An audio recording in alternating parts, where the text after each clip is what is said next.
I need you to stop what you are doing right now. I need you to understand that a decision is being made this week that will determine whether gold hits $6,000 or whether the entire precious metals rally collapses back to reality. This is not about charts. This is not about technical analysis. This is about power. It is about who controls the printing press of the United States. And the man making that decision just told the world he has already made his choice. He is not telling us the name yet. But the choice has been made. And when that name is announced, possibly within the next 7 days, the gold market will react violently. It will either validate the thesis that the dollar is dying, or it will create the greatest bull trap in modern financial history.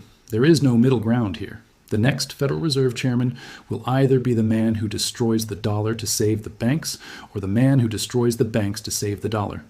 And Donald Trump just finished the interviews. He sat down with the final candidate. He looked them in the eye. He asked them the questions that matter. And now he knows.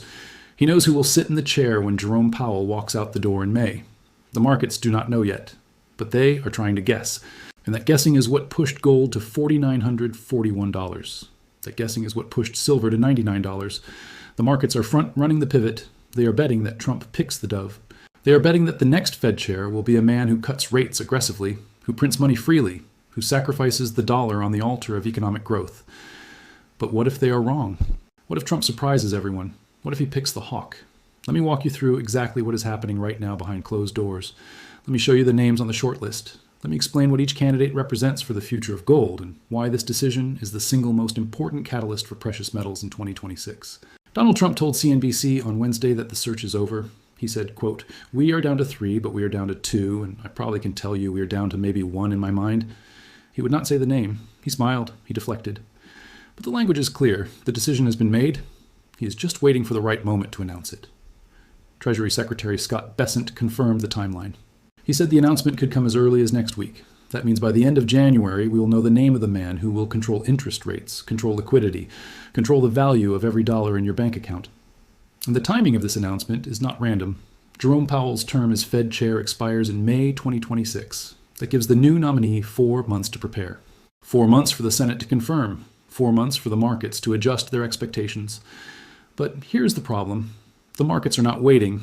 The markets are pricing in the pivot right now. Gold just hit a record high. Silver just broke $100. The bond market is pricing in 2 rate cuts this year. The equity market is celebrating. But all of this enthusiasm is based on an assumption. The assumption is that Trump will pick someone who will cut rates quickly, someone who will flood the system with liquidity, someone who will prioritize growth over inflation. And that assumption might be correct. Trump has made it very clear throughout his presidency that he wants lower interest rates.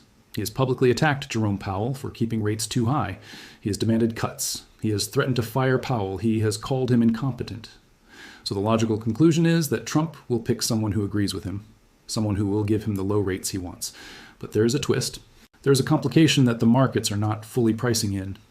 If Trump picks a political loyalist, someone with no credibility, someone who is seen as a puppet, the markets will panic, not because rates will stay high, but because the independence of the Federal Reserve will be dead. And when the independence of the Fed dies, the credibility of the dollar dies with it. The 4 finalists represent 4 different futures for the dollar. Kevin Hassett is Trump's National Economic Council director. He demands aggressive rate cuts, citing AI productivity gains. If chosen, markets will see total Fed independence collapse. Dollar falls, gold spikes to 6,000. But the bond market might revolt, demanding risk premiums on U.S. debt, higher long rates despite Fed cuts, Treasury crisis. Gold explodes not from inflation, but from lost faith. Kevin Warsh is the former Fed governor, a hawk. Sound money advocate, the establishment choice. Markets would initially sell off. Gold might dip. But Warsh faces the same trap Powell faced. $2 trillion deficit, $38 trillion debt. Eventually, even hawks must cut or trigger sovereign debt crisis. When he caves after defending sound money, credibility loss devastates the dollar worse than immediate dovishness. Christopher Waller is current Fed governor, respected economist. Not a Trump loyalist, but not aggressive hawk either. The compromise, if picked, signals some Fed independence remains. For gold, this is steady state. No spike, no crash. Slow grind higher as fiscal dominance plays out over years. The boring choice, the dangerous choice. Boring means no catalyst, no panic. Gold bleeds to 4,000 as inflation fears fade. Rick Reeder is BlackRock's chief investment officer. Wall Street insider managing trillions. No government experience, but institutional credibility. The wild card. Most unconventional choice in Fed history.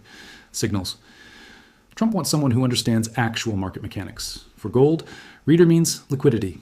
He knows preventing Treasury crisis requires massive liquidity provision.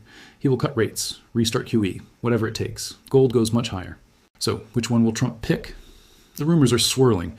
The betting markets have shifted multiple times this week. But there are clues in Trump's language. Trump said on Wednesday that he wants Hassett to stay at the National Economic Council. That language suggests Hassett is eliminated.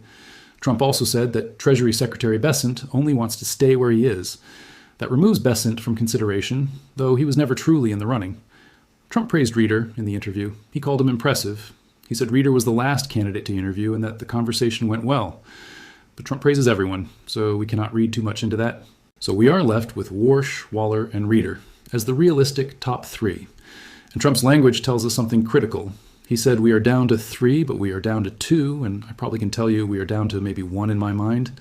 That progression suggests he has already made the decision internally. He knows who he wants. He's just managing the optics of the announcement. My prediction, based on the language, based on the timing, based on the political calculus, is that Trump picks Reeder. Here's my reasoning. Trump wants someone who will cut rates without hesitation, but he also wants someone who will not immediately blow up the bond market. He needs both qualities in the same person. Hassett gives him rate cuts but destroys bond market confidence. Warsh gives him bond market confidence but resists rate cuts. Waller gives him neither urgency nor certainty. Only Reeder provides the combination Trump needs. Reeder has Wall Street credibility. The bond market knows him. The bond market trusts him to manage liquidity crises. So when Reeder cuts rates, the bond market will not panic. They will say Reeder knows what he is doing. He is preventing a crisis. He is not just printing money for political reasons. That cover story, that narrative justification, is what Trump needs. He needs a Fed chair who can cut rates while maintaining just enough market confidence to prevent an immediate dollar collapse. Reeder is the only candidate who gives him that. Not too hawkish to anger Trump, not too dovish to panic bond investors. The Goldilocks candidate. And if I am correct, if Reeder is the pick, gold is going to $6,000 by year end, because Reeder will cut. He will restart QE. He will provide unlimited liquidity. And the markets will initially accept it because Reeder speaks their language. But 6 months later, when inflation starts accelerating again, when the dollar starts falling again, the markets will realize they were sold a false bill of goods. They will realize that liquidity provision is just money printing with a different label. And that realization will send gold vertical. But let me show you the mechanics of why this matters. Let me explain exactly how the Fed chair decision translates into the price of gold. It all comes down to one word: credibility. The Federal Reserve does not control the economy through force. It controls the economy through credibility. When the Fed says we will keep inflation at 2%, the markets believe it. That belief anchors inflation expectations. That belief keeps long-term interest rates stable. That belief prevents a currency crisis. But credibility is fragile. It can be destroyed in a single announcement. And the moment that destroys credibility is when markets realize the Fed is no longer independent, that the Fed is making decisions based on political pressure, not economic data. That moment has not arrived yet, but it is coming. The Fed chair announcement determines when it arrives. If Trump picks a political loyalist like Hassett, the moment arrives immediately. Markets will say the Fed is dead. Gold spikes to 6,000 in weeks. If Trump picks a hawk like Warsh, the moment is delayed. Markets give him benefit of doubt. They wait to see if he actually holds the line, but eventually fiscal reality forces his hand. When he cuts after months of pretending independence, the credibility loss becomes catastrophic. If Trump picks compromise like Waller, the moment arrives slowly. Markets watch every speech, every decision, looking for signs of political interference. Over time, those signs accumulate. Credibility erodes. But if Trump picks Reeder, the moment arrives differently. Reeder is not pretending independence. He's not pretending to be a hawk. He openly says the system needs liquidity. He openly says the Fed's job is preventing financial crisis, not fighting theoretical inflation. That honesty might preserve some credibility. Markets will say, at least he is not lying. At least he is telling us the plan. That transparency might buy the Fed another year before the real crisis hits. But make no mistake, no matter who Trump picks, the outcome is the same. The Fed will cut rates. The Fed will print money. The Fed will sacrifice the dollar to save the system. The only question is how fast. And that speed determines whether gold goes to 6,000 in 6 months or 6 years. This is why the announcement matters. This is why gold is holding its breath. Because once the name is revealed, the timeline becomes clear. Markets will calculate exactly how long before the Fed loses control. They will position accordingly. If the timeline is short, gold spikes. If the timeline is long, gold consolidates. But either way, direction is up. Now let me connect this to the broader picture. The Fed chair decision is not happening in isolation. It is happening alongside the Greenland crisis, the DOJ investigation of Powell, the dollar hitting 3-month lows, the China export ban draining silver, and the repo market spiking. These are all symptoms of the same disease, fiscal dominance, the moment when the government's need to borrow overwhelms the central bank's need to control inflation. The U.S. government cannot afford higher interest rates. The debt is $38 trillion. The interest payments consume $2 trillion a year.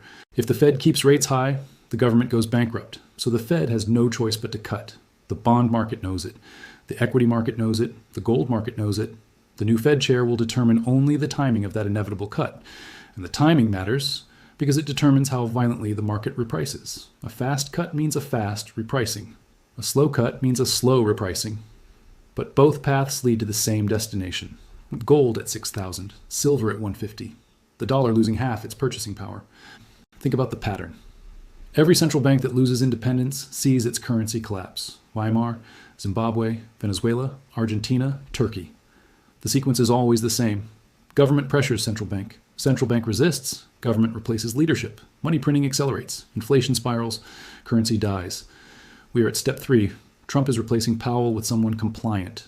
Once that name is announced, we move to step 4. And once step 4 begins, there's no reversal. The currency death spiral has started. The skeptics will say this is conspiracy theory. They will say the Fed will maintain independence. They will say gold is in a bubble. To them, I say this. Look at the actions. Trump attacked Powell for 2 years. He called him incompetent. He sent the DOJ after him with a criminal subpoena. He's now replacing him with a hand-picked successor.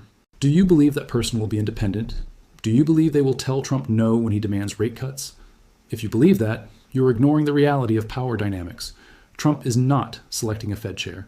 He is selecting an implementer of his economic vision. And his vision requires low rates, high liquidity, and weak dollar consequences. Be damned. The announcement is coming within 7 days. And when it comes, gold will move. Fast, violently. This is not a time to wait for the perfect entry. This is a time to hold. The greatest monetary policy experiment in history is beginning. And you're watching it unfold in real time. The choice has been made. The only thing left is the announcement. Gold is at 4,941. Silver is at 99. The metals are telling you the game is over. The Fed has lost.